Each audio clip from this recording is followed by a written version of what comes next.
جو آپ اس کو سوٹ کرتا ہے اس کے مطابق وہ کہہ سکتا ہے، مگر سچائی ایک الگ بات ہے. آج یا کل یا پرسوں عدالت میں کیا ہوا آپ نے بتایا یہ ہوا. ایک ٹروتھ ہوتا ہے، ایک سچائی ہوتی ہے، ایک ہوتا ہے اوپینین. میں اکثر، اگر آپ کی اجازت سے تھوڑی تنقید کرنے کی اجازت ہے.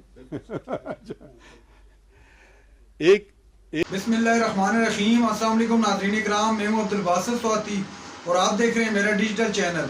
ناظرین اکرام، قاضی فائز عیسیٰ صاحب جو آنے والے دنوں میں انشاءاللہ پاکستان کے چیف جسٹس آف پاکستان ہوں گے، وہ خطاب کر رہے ہیں. اللہ الحق ہے اور سچ کا خدا ہے، وہ ہمیشہ کے لیے اللہ تعالیٰ سچ بولنے والوں کے ساتھ کھڑا ہوتا ہے. قاضی فائز عیسیٰ صاحب نے حق کا علم بلند کر دیا.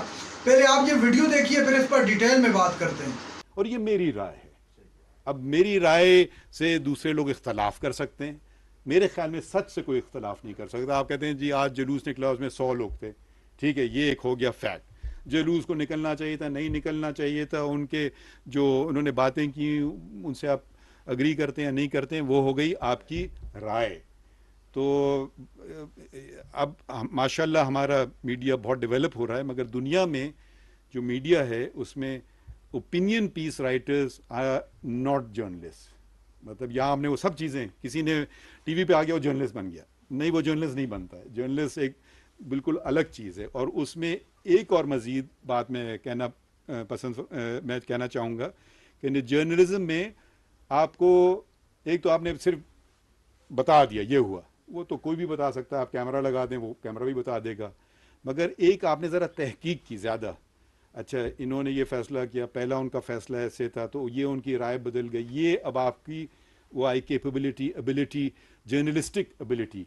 تو یہ ایسے تو کوئی بھی آپ کسی کو بھی بھیج دیں آج کیا ہوا، جا کے آپ کو بتا دے گا یہ اچھی طرح سے، مگر وہ اس کا بیک گراؤنڈ، اس کا انفارمیشن، پھر آئین کی روح سے، قانون کی روح سے، اب یہ ذرا آپ کا جرنلزم کا پہلو اس میں آتا ہے. تو ایک فون اٹھانا یا ایک کیمرہ اٹھانا یا کسی اخبار سے منسلک ہو جانا یا کسی میڈیا سے منسلک ہو جانا میرے حساب سے جرنلسٹ نہیں بنتا ہے. جرنلسٹ ذرا سا فرق ہوتا ہے، تو وہ اس کو یہ چیزیں تحقیق کر لے، ذرا سی رائے میرے حساب سے کم دے، مگر رائے دے تو پھر بتائے یہ میری رائے ہے. اچھا، ہم نے جو میں نے بات کی سچائی کی آئین میں آپ لکھیں گے انڈیپینڈنس آف دا جوڈیشری، ٹھیک ہے، ٹروتھ وہاں بھی نہیں ہے، فریڈم آف پریس میں بھی نہیں ہے، مگر امپلائڈ دونوں جگہ ہے کہ ہم بھی سچائی کی طرف جا رہے ہیں کہ بھئی کیا ہوا، یہ دونوں کا جھگڑا ہوا، کون قصوروار تھا، کس نے کیا اس نے اس کو مارا یا نہیں مارا یا جھوٹا مقدمہ ہے. تو ہمیں سچ کی تلاش ہے. سول مقدمے میں 2 کا جھگڑا ہو گیا زمین کے متعلق، یہ اس نے کہا یہ اس نے کہا، ہمیں سچ کی تلاش ہے کہ نہیں یہ واقعی اس کی زمین ہے. تو آپ بھی ایک تو آپ چیز بیان کر سکتے ہیں، آپ کہیں یہ اس نے کہہ دیا میں نے کہہ دیا، یہ اس کا بیان ہے ختم.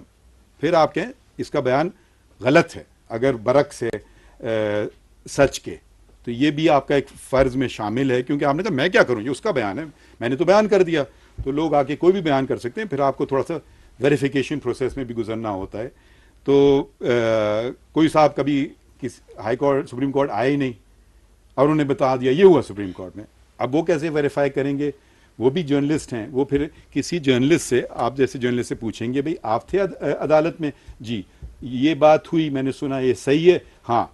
اور اگر اس سے بہتر جرنلسٹ ہو وہ 2 سورسز سے کرے گا کہ اور کون تھا، وہ جو فلاں تھا، پھر اس سے وہ ویریفائی کرے گا، پھر وہ جرنلسٹ کے طور پہ بیان کر سکتا ہے.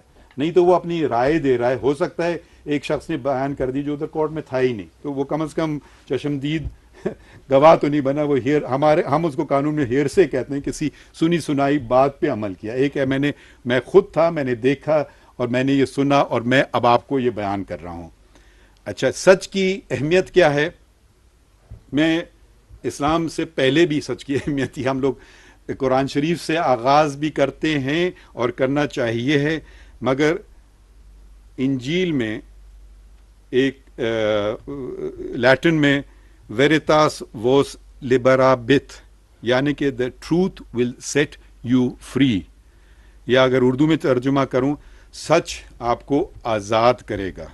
یہ جون میں اپوسٹل 8ویں باب کی آیت 32 ہے، اور اس کا رسول اللہ حضرت عیسیٰ صلی اللہ علیہ وسلم کے جو ہیں ان کی زبان تھی آرمیک، مگر آرمیک میں آپ کو بائبلز نہیں ملیں گی، وہ لیٹن یا انگریزی میں ہیں، تو ان کی زبان زیادہ عربی سے ملتی تھی۔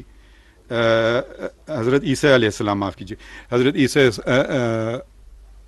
علیہ السلام۔ اچھا، اب اس کا کوئی ذکر، اب ہم آتے ہیں قرآن شریف میں، اس کا ذکر قرآن شریف میں بھی ہے، اور وہ ہے سورہ توبہ کی آیت 119، کونو ما الصادقین، سچوں کے ساتھ کھڑے ہو۔ تو ہم ہر کا فنکشن جب کرتے ہیں تو اگر اپروپریٹ ہم ورس بھی کوشش کریں قرآن شریف کی، اگر آپ ذکر کر رہے ہیں قرآن شریف کا تو پھر اپروپریٹ ورس بھی، اور اگر آپ نے جیسے قرآن شریف کی آیت کے بعد نعت پڑھی، تو اگر ہم رسول اللہ صلی اللہ علیہ وسلم کی کوئی زندگی سے کوئی بات لے کے چلیں جو اس موقع پہ مناسب ہے، تو وہ میرے خیال میں ایک زیادہ بہتر میسج بیچتی ہے۔ تو ایک میسج جو ہے جس کا اندراج امام نہیں، اس سے پہلے میں ذکر کرتا چلوں، موطا جو امام مالک کی مرتب کی تھی، یہ وہ صفوان بن سلیم کا حوالہ دیتے ہیں، جو کہ بیچ میں صرف ایک ہی صحابہ تھے۔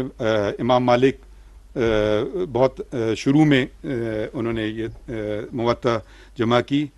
ناظرین کرام، آپ نے ویڈیو دیکھی جس میں قاضی فائز عیسیٰ صاحب خطاب فرما رہے تھے، اور چونکہ قاضی فائز عیسیٰ صاحب باقاعدگی سے 17 ستمبر کے بعد اپنے عہدے کا حلف اٹھا لیں گے اور چیف جسٹس آف پاکستان انشاءاللہ منتخب ہو جائیں گے، آپ نے دیکھا کہ قاضی فائز عیسیٰ صاحب نے میڈیا کا رول، جوڈیشری کا رول کیا ہوتا ہے، آئین کیا کہتا ہے، قانون کیا کہتا ہے، اس حوالے سے اس پر واضح روشنی ڈالی اور بتایا کہ میڈیا کا بھی یہ رول ہے کہ کسی بھی خبر کی تحقیق کر کے اس پر وہ اپنی رائے دے سکتے ہیں، اس پر وہ مختصر سی بات کر سکتے ہیں۔ اس کے علاوہ جوڈیشری کا جو کام ہے، جوڈیشری آئین اور قانون کے دائرے میں رہ کر اور سچائی کو پرکھ کر سامنے لائے گی، اور ایک جو صحیح کانسٹیٹیوشن اور قانون کے مطابق ایک فیصلہ ہوگا اور اس فیصلے کو سامنے لائے گی۔ ناظرین اکرام، آج سپریم کورٹ آف پاکستان کے اندر عمران خان کے توشہ خانہ والے معاملے پر جو ہے اس کی سماعت تھی، اور کل 1 بجے تک اس سماعت کو ملتوی کر دیا گیا ہے، اور کل 1 بجے سے آگے سماعت ہوگی۔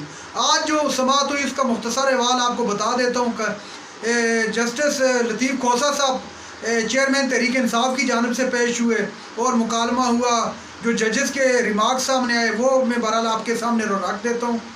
ایک تو چیف جسٹس عمرتا بندیال صاحب نے کہا کہ آپ نے عمران خان کو تو سنا ہی نہیں ہے، انہوں نے وہ برہم بھی ہوئے جو الیکشن کمیشن کے وکیل تھے، چیف جسٹس صاحب ان پر کافی برہم ہوئے، اور جسٹس منصور علی شاہ صاحب نے لطیف کھوسہ صاحب کی سرزنش بھی کی کہ آپ کو لاہور ہائی کورٹ کا، لاہور معذرت کے ساتھ اسلام آباد ہائی کورٹ پر ہر وقت آپ اعتراض اٹھا لیتے ہیں، کوئی بھی بات ہوتی ہے آپ اس پر اعتراض کرتے ہیں۔ بہرحال اس کا سماعت کا مزید چل رہی ہے، ابھی کل 1 بجے تک ملتوی ہوئی اور کل اس پر مزید سماعت ہوگی۔ تو عمران خان کے کیس کی اگر بات کریں تو عمران خان کے کیس کا کچھ بھی رزلٹ آ سکتا ہے، اور توشہ خانہ میں عمران خان بری بھی ہو سکتے ہیں، ان میں عمران خان کی سزا برقرار بھی رہ سکتی ہے۔ بہرحال عمران خان کی جو گرفتاری ہے اس کو لے کر کہ ان کی گرفتاری کو جو ہے ختم کیا جائے اور ان کو رہا کر دیا جائے، کیا پتہ وہ رہا بھی ہو جائیں انشاءاللہ اس معاملے کے بعد۔ بہرحال فری اینڈ فیئر ٹرائل جس کو کہتے ہیں، اگر اس کا موقع ہر انسان کو ملے گا جیسے قاضی فائز عیسیٰ صاحب فرما رہے تھے، تو اس طرح جو ہے ملک کے اندر قانون کی حکمرانی ہوگی۔ تو رب العزت سے، اللہ رب العزت سے دعا ہے کہ اللہ تعالیٰ میں صحیح معنوں میں قانون اور آئین پر عمل کرنے کی توفیق عطا فرمائے، اور ہمارے ملک کو جو ہے یہ جو ملک کے موجودہ صورتحال ہے، یہ جو غیر یقینی یا جسے آپ کہہ سکتے ہیں عدم استحکام کی جو صورتحال ہے ہماری اکانومی کی اور جو سیاسی عدم استحکام ہے، اللہ تعالیٰ سے ملک کو نکالے اور ملک کو بہتری کی طرف لے کے جائے۔ اور آخر میں بات کر لوں میں جو بڈگرام میں کل آپریشن ہوا، پاک فوج کے جوانوں نے جس طرح اس میں حصہ ڈالا، یقین مانیے گا کل دل خوش ہو گیا۔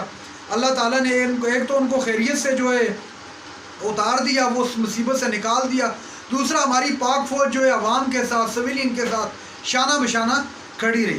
ناظرین اکرام، یہ تھی آج کی ہماری ویڈیو۔ چینل پر جو نئے چینل کو سبسکرائب کر لیں، اگلی ویڈیو تک کے لیے اللہ حافظ.